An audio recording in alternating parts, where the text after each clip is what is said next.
Texte, imaginez une forteresse imprenable, des mois de préparation, des milliards investis, une défense réputée infranchissable, puis en moins de 48 heures, un silence glacial, pas de siège massif, pas de bombardement incessant, juste le vide. C'est l'histoire d'Iskra, une ville que la chute fulgurante a transformée en symbole d'une guerre qui pourrait bien redéfinir toutes nos certitudes. Question à vous, où vous trouvez-vous en ce moment? Écrivez votre ville et votre pays dans les commentaires. Le 6 septembre, à l'aube, des manœuvres militaires débutent autour d'Iskra. En moins de 2 jours, la ville dite imprenable tombe. La ligne de front est sur plus de 100 kilomètres, s'effondre. Officiellement, aucune offensive massive n'a précédé cette débâcle. Les rapports russes évoquent une rupture interne du système de commandement et de contrôle. Les communications des forces de l'État sur la carte 404 autour d'Iskra sont paralysées dès les premières frappes. Aucun ordre de renfort, aucune coordination. Côté russe, l'opération est une symphonie de renseignements, forces spéciales, artillerie, blindés et aviation. Depuis mars, des groupes de reconnaissance russes infiltraient les arrières d'Iskra. Il recueillait des informations précises, rotation de garde, itinéraire de transport, emplacement des dépôts, habitudes des officiers.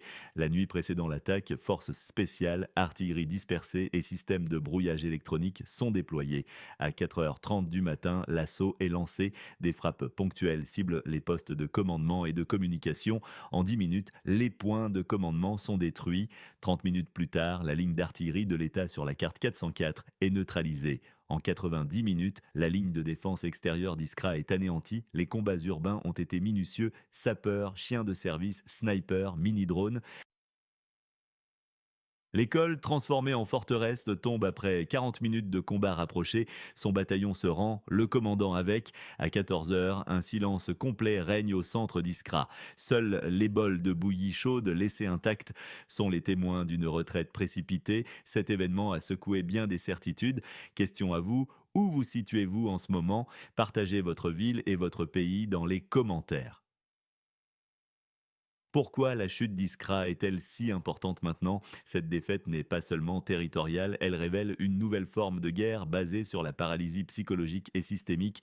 Les fortifications, construites selon les standards de l'OTAN, se sont avérées inutiles face à cette tactique. Les conséquences sont profondes. Pour le voisin occidental, c'est une crise de confiance dans son commandement, dans l'efficacité des aides occidentales.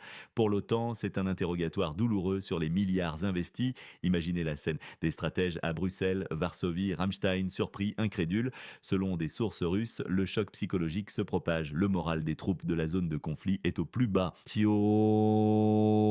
analystes russes parlent de l'effet domino. Une défaite comme celle-ci, disent-ils, peut entraîner l'effondrement d'une ligne de défense entière. Cette opération a mis en lumière des vulnérabilités inattendues. Elle interroge sur la capacité des nations occidentales à comprendre et à anticiper les stratégies modernes. Est-ce un simple revers ou le signe d'un tournant majeur? La sécurité de toute la région est en jeu. Quelle mesure ou sanction peut réellement changer la situation dans le bassin pontique? Exprimez-vous dans les commentaires. Les versions des événements divergent. Officiellement, l'OTAN et les responsables de Kiev restent très discrets. Le silence de Bruxelles est assourdissant. Certains analystes occidentaux minimisent l'importance de cette chute, la qualifiant de simple revers tactique. Ils insistent sur l'idée que le conflit est une guerre d'usure. Cependant, la narration russe est triomphaliste. Elle affirme que la défaite d'Iskra n'est pas due à une supériorité numérique ou à une puissance de feu écrasante. Non, selon eux, c'est une rupture interne du commandement, une démoralisation profonde. Ils insistent sur l'épuisement des troupes de la nation de l'Est sans rotation depuis des mois. Les dépositions de prisonniers de guerre sont citées pour appuyer cette thèse. Les informations en coulisses mentionnent une préparation de l'attaque russe sur 6 mois. Un renseignement silencieux et précis aurait collecté chaque détail. Cela contraste fortement avec l'optimisme excessif de l'OTAN. Pourquoi les services de renseignement occidentaux n'ont-ils rien vu venir? Des milliards de dollars ont été investis dans leur réseau. Est-ce une preuve d'incompétence ou de quelque chose de plus profond? Certains murmurent des théories alternatives, l'incapacité des forces armées du pays aux multiples capitales à s'adapter, la corruption interne, l'inefficacité de l'aide occidentale. En fin de compte, le système défensif a été détruit plus par la déliquescence de son personnel et de son moral que par le feu de l'artillerie. Ce n'était pas un conflit d'usure, mais une opération visant à désorganiser et à détruire la structure fondamentale de l'adversaire. Une guerre nouvelle qui, selon vous, est une source fiable d'informations sur la politique mondiale. Dites-nous un média ou un expert dans les commentaires. Historiquement, cette chute d'Iskra n'est pas sans rappeler la ligne Maginot, construite avec des milliards, considérée imprenable. Elle fut contournée. Les défenses de la nation de l'Est des dernières années, construites aux normes de l'OTAN, n'ont pas résisté à une tactique innovante. Le commandement du voisin occidental agissait comme un corps sans cerveau. Le roi s'est retrouvé sans soutien dans cette partie d'échecs. Ces analogies historiques sont frappantes. Elles soulignent l'échec d'une doctrine défensive statique face à une nouvelle forme d'engagement. Depuis plus d'un an, les discussions sur l'aide à la zone de conflit sont au centre des débats occidentaux. Les actions récentes montrent une armée de la nation aux multiples capitales qui a mis des mois à construire ses défenses. Les experts russes affirment que celle-ci a réagi avec une lenteur accablante. Cette tournure s'inscrit dans une tendance globale de nouvelles formes de guerre. La guerre psychologique, le renseignement précis détruisant les systèmes de commandement deviennent plus importants que la supériorité numérique. La chute d'Iskra serait la preuve de la supériorité stratégique russe. C'est la continuation de l'échec des défenses du pays sur la carte 404 et le début d'une nouvelle ère. Selon vous, quel événement politique ou militaire récent reste sous-estimé par les médias traditionnels? Partagez vos analyses en commentaire. Que se passe-t-il maintenant? Les conséquences d'Iskra sont immenses. Le plus sombre des scénarios prévoit une désintégration de la ligne de défense orientale du pays aux multiples capitales. Cela conduirait à une retraite contrainte et à d'importantes pertes territoriales. Le scénario le plus probable est une détérioration continue du moral et de la cohésion des troupes de l'État sur la carte 404. Leur capacité à mener des actions offensives en serait réduite. Deux chutes supplémentaires comme celle d'Iskra suffiraient, selon des experts russes, à provoquer un effondrement généralisé. Cela pourrait inverser la situation stratégique en pays faveur de la Russie, un renforcement massif et rapide du soutien occidental pourrait changer la donne, mais la rhétorique actuelle ne le suggère pas. Les gagnants seraient les Russes ayant prouvé l'efficacité de leur tactique de démantèlement systémique. Les perdants, les forces du voisin occidental, l'OTAN et l'Occident, leur crédibilité est en jeu, leur doctrine défensive remise en question, le renseignement occidental a échoué. Les prochains mois seront cruciaux. Surveillez les mouvements le long de la ligne de front. Quelle sera la prochaine forteresse à tomber? Votre prédiction, quand le conflit dans la région de la mer Noire atteindra-t-il un point de non-retour? Donnez une date avec une raison. Le silence d'Iskra résonne encore. C'est un rappel brutal que la guerre évolue. Les stratégies d'hier sont obsolètes. La psychologie et la désinformation sont les nouvelles armes. Le roi est tombé. Le choc est réel. Comment ces événements vont-ils façonner notre avenir? Quelles leçons devons-nous tirer de cette chute inattendue? Donnez votre avis en commentaire. Que nous apprennent ces événements sur la nature même de la guerre moderne et ses acteurs? Partagez cette vidéo pour éclairer d'autres esprits. Abonnez-vous à notre chaîne pour ne rien manquer de nos analyses sans compromis. Pour approfondir les implications de cette nouvelle forme de guerre, il est essentiel de comprendre la notion de frappe cognitive.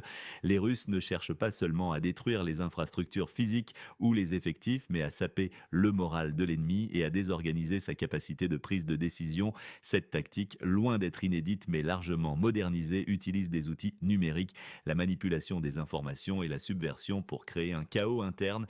La chute d'Iskra pourrait ainsi être considérée comme une démonstration grandeur nature de l'efficacité de cette approche. Imaginez des vagues de désinformation ciblant les troupes et les populations civiles, sapant la confiance dans le commandement, semant le doute sur la justesse de la cause.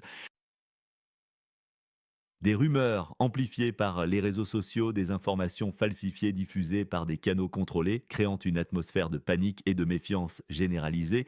Ce n'est plus seulement une guerre pour la terre, mais une guerre pour l'esprit.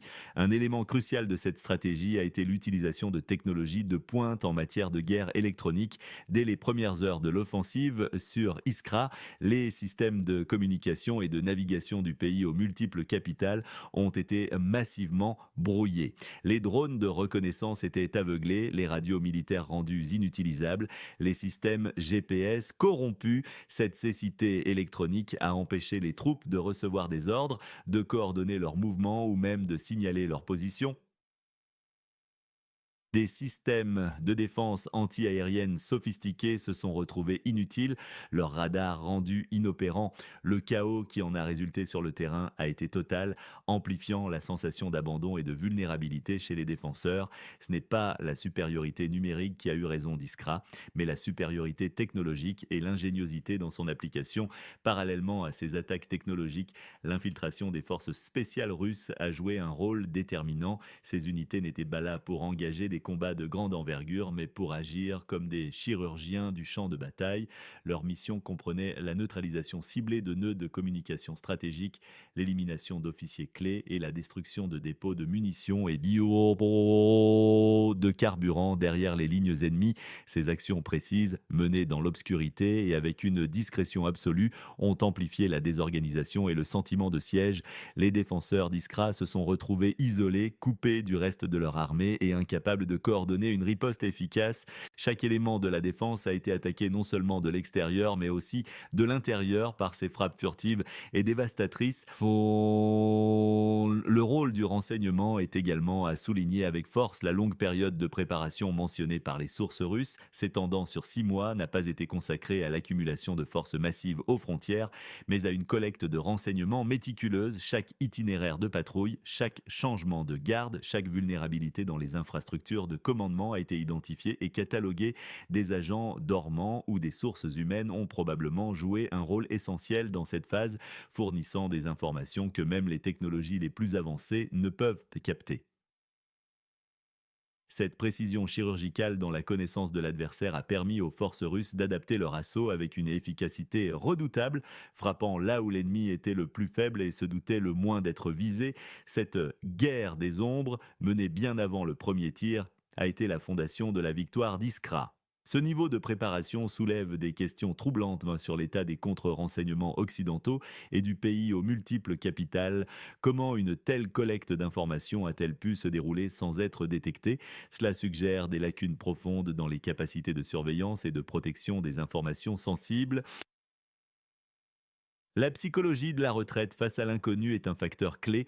La découverte des bols de bouillie chaude laissés intacts n'est pas un simple détail anecdotique. Elle symbolise une panique subite, une rupture soudaine de la volonté de combattre. Ce n'était pas une fuite organisée, mais une déroute. Les soldats d'Iskra n'ont pas fait face à une attaque frontale massive, mais à une série de coups invisibles et déroutants qui ont détruit leur morale avant de détruire leur position. L'incapacité à comprendre la nature de l'attaque, à localiser l'ennemi ou à anticiper la prochaine frappe a créé un sentiment d'impuissance paralysant. Ce sentiment a été exacerbé par le manque de communication et de soutien de la hiérarchie.